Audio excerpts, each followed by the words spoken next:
శివలింగం కదలటం ఏంటి అని ఆశ్చర్యపోతున్నారు కదూ. నిజమేనండి.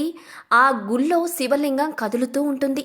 ఉత్తరప్రదేశ్ దియోరియా జిల్లాలోని రుద్రపురంలో ఓ శివాలయం ఉంది. ఆ శివాలయంలో ఉన్న శివలింగం కదులుతూ ఉంటుందని అక్కడి అర్చకులు చెప్తున్నారు. మధ్యప్రదేశ్లో ఉన్న మహాకాళేశ్వర జ్యోతిర్లింగానికి ఇది ఉపలింగం అని, ఈ శివుడిని దుగ్ధేశ్వరనాథుడు అంటారని చెప్తున్నారు. ఈ శివలింగానికి 2000 సంవత్సరాల చరిత్ర ఉంది.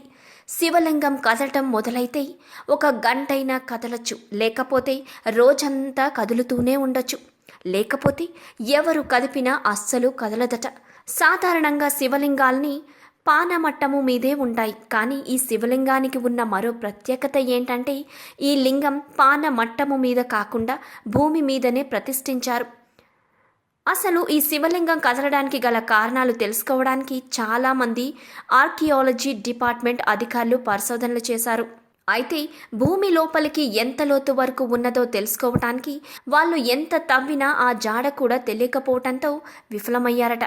వారు తవ్విన కొద్ది శివలింగం కనిపిస్తూనే ఉంది, కానీ మొదలు మాత్రం కనిపెట్టలేకపోయారు.